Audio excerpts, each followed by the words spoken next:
The calls started the next morning, before I had even finished my coffee. Margaret first, Caroline's sister, leaving a voicemail I listened to twice but did not return that day.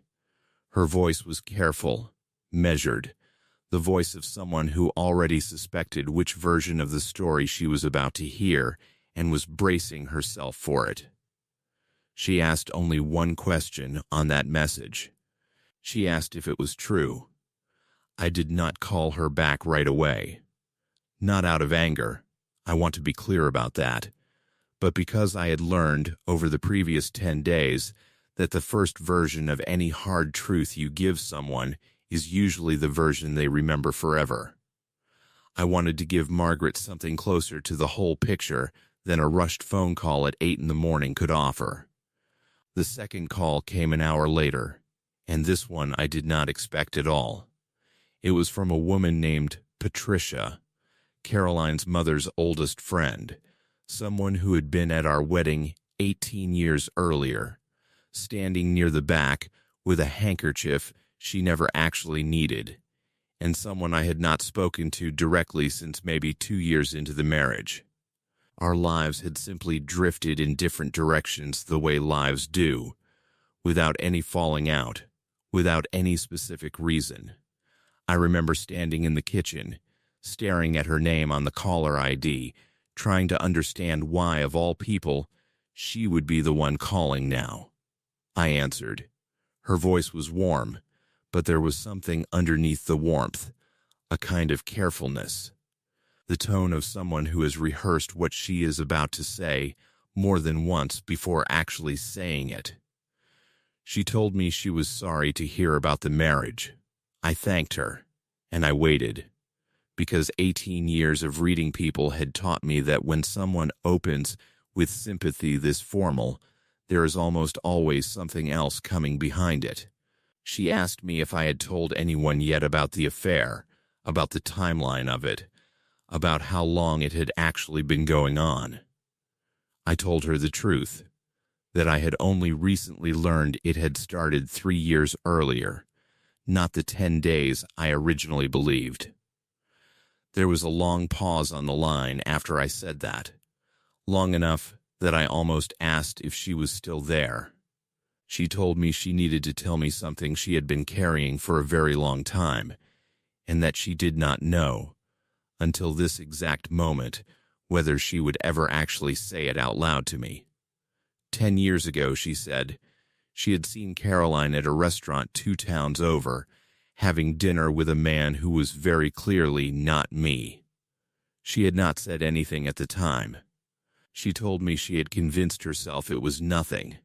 A business dinner, an old friend, one of the 1,000 small explanations people invent for themselves when the truth is inconvenient to hold. But she had never fully believed her own explanation. And when she heard, through Margaret, what had actually happened between Caroline and me, something in her decided she could not keep carrying that memory silently any longer. I asked her, as calmly as I could manage, whether the man from that dinner 10 years ago was the same man Marcus had found evidence of, the same name Reyes had eventually confirmed for me, Ethan. She told me she did not know his name. She had never asked. But she remembered enough, the restaurant, the date, roughly, because it had been close to her own daughter's birthday that year, that she believed it might be worth writing down properly, in case it mattered. I want to tell you what she did next, because I did not ask her to do it, and I want to be honest that I did not expect it. She told me she had gone home that same evening and written out everything she remembered as clearly and specifically as she could, and had it signed and dated by a notary the following morning, not because she thought it would end up in a courtroom, but because, in her words, she wanted there to be one honest record of what she had seen, sitting somewhere, whether or not anyone ever asked for it. She said she had been carrying that folded, signed piece of paper in a drawer in her own home for 10 years, waiting to see if it would ever matter. She asked if I wanted it, I sat with that question longer than I expected to. Reyes had already built a case that did not need this. The 10 days, the documented affair, the financial structure, all of it was already more than sufficient, already filed, already finished. This was not evidence I needed to win anything. This was something else entirely. A decade-old witness to a pattern I had only just discovered was 3 years old instead of 10 days old, offered to me by a woman who owed me nothing and had waited a very long time to decide whether the truth was worth the discomfort of delivering it. I told her yes, not for Reyes, not for the filing, for myself. She mailed it to me 2 days later, an envelope, slightly yellowed at the edges the way paper gets after 10 years in a drawer, with her signature and a notary stamp dated almost exactly a decade earlier.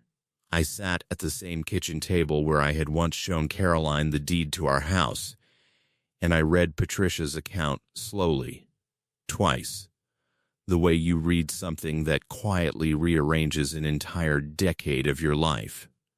It confirmed something I had not fully let myself accept yet.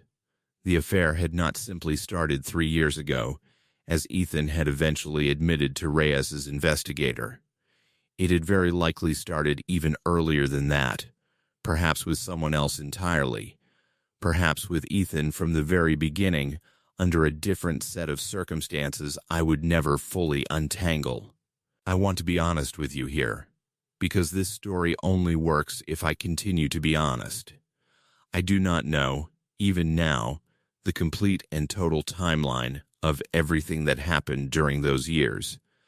I am not sure Caroline herself could have told me the complete truth of it, even if she had wanted to. What I understood, sitting there with Patricia's decade-old letter in my hands, was something quieter, and in some ways harder to accept than any single fact. The version of my marriage I had grieved, the 18 good years followed by 10 difficult days, had never actually existed the way I believed it had. There had been fewer good years than I thought, and more difficult ones hiding quietly underneath them for far longer than I had allowed myself to imagine. I called Patricia back that evening to thank her. She told me something before we hung up that I have thought about many times since. She said she almost did not call at all, because she was afraid the truth, arriving 10 years late, would only make things harder for me rather than easier. I told her the truth mattered to me more than the timing of it. I told her that a hard fact, arriving late, is still more valuable than a comfortable story that never quite matches what actually happened. Margaret finally called back the next day, and I did answer that time. Our conversation was shorter and harder in a different way. Not because Margaret defended Caroline, but because she did not. She told me, quietly, that she had suspected something for years and had never said anything out of loyalty to her sister, and that she did not know, now, whether that loyalty had been the right choice. I want to tell you more about that conversation, because it went further than I expected it to.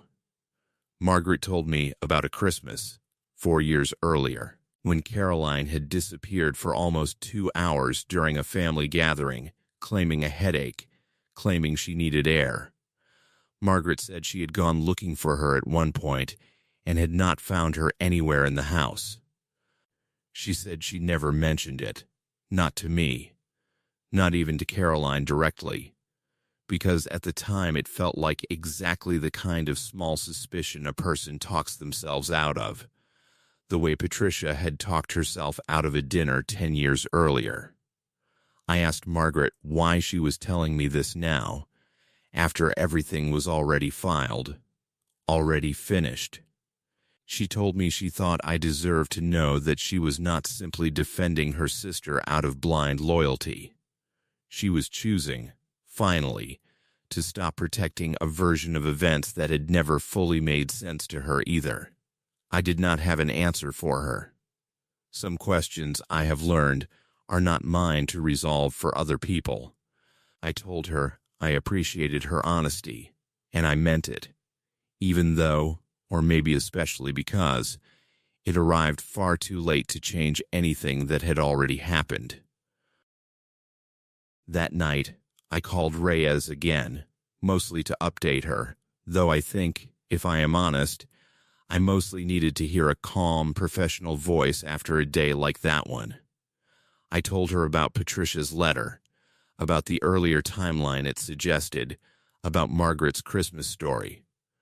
Reyes listened without interrupting, the way she always did, and when I finished, she told me something I found strangely comforting.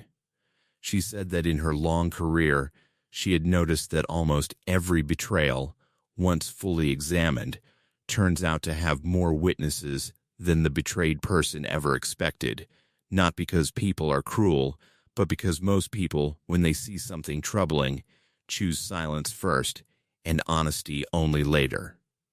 Usually once the silence has stopped costing them anything. I thought about that sentence for a long time after we hung up. I thought about my own silence, too. The 10 days I had spent saying nothing to Caroline while I quietly built my case. I was not the same as Patricia or Margaret. I had a clear, deliberate reason for my silence, a strategy Reyes herself had helped me build. But I understood, sitting there that night, that silence is a tool almost everyone reaches for first, whether the reason is strategy, fear, loyalty, or simple disbelief. The only real difference between people, I think, is how long they are willing to hold it before finally putting it down.